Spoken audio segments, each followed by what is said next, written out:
particularly by pilots who served in the Second World War and who flew the Catalina, which, of course, was responsible for saving many lives. The Catalina flying boat, the amphibious Catalina, only 3,500 were ever made. About 25 are still flying around the world. She used to circle for hours and patrol for hours in the air.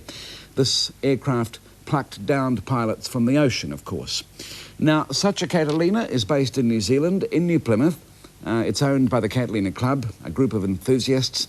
The Catalina arrived here from Zimbabwe in October. You might remember one of the Catalinas, or a Catalina the club bought earlier, ditched in the Pacific on its delivery flight last year. Very sad business. Well, today, the Catalina, very much alive, took off from Lake Taupo for a flight to Auckland, and because it's Friday, I suppose, I went along for the ride.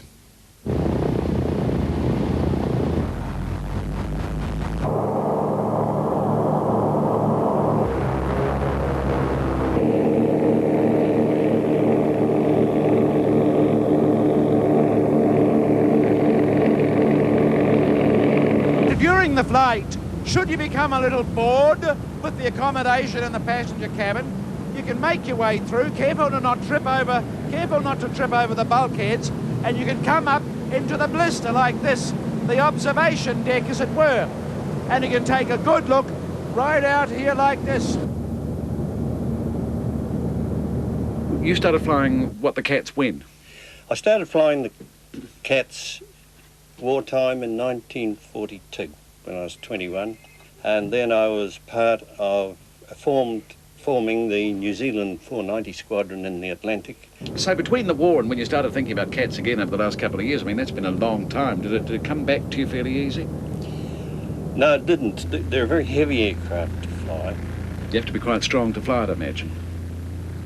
No, not necessarily. They've got tremendous areas on the aileron. Because they're so big, they're hard to manoeuvre, but because they're so big, they also don't need so much of it, and you just lean on her and talk to her for about 5 seconds. She gracefully goes into what you want to do. And of course, you were on the last Cat. Were you flying the last Cat that... Yes, I was the co-pilot. Had its unfortunate business in the Pacific.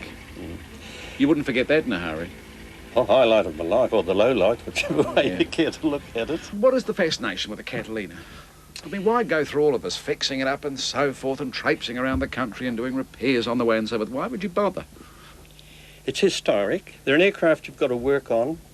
They're a dirty water boat. You've a lot of hard work on it. You get a love-hate relationship with it, and you get to like the old girl. What's your fascination? I mean, what's the fascination of the Cat for you?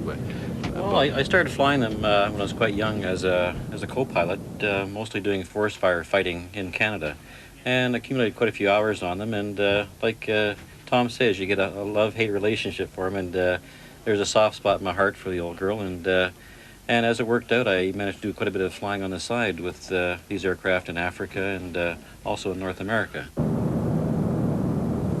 So now we make our way through, careful to avoid the nasty little bulkhead, to speak to the skipper on the flight deck of this noble, noble aircraft.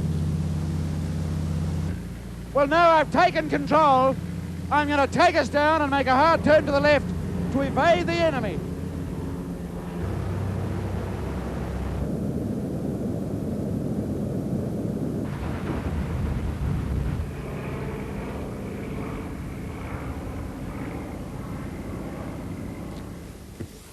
Now, the Catalina's on display at Ardmore Aerodrome this weekend. Before leaving on Sunday for Wellington, she's going to be landing at Evans Bay, and you can become a part owner of the Catalina for $1,000. Now,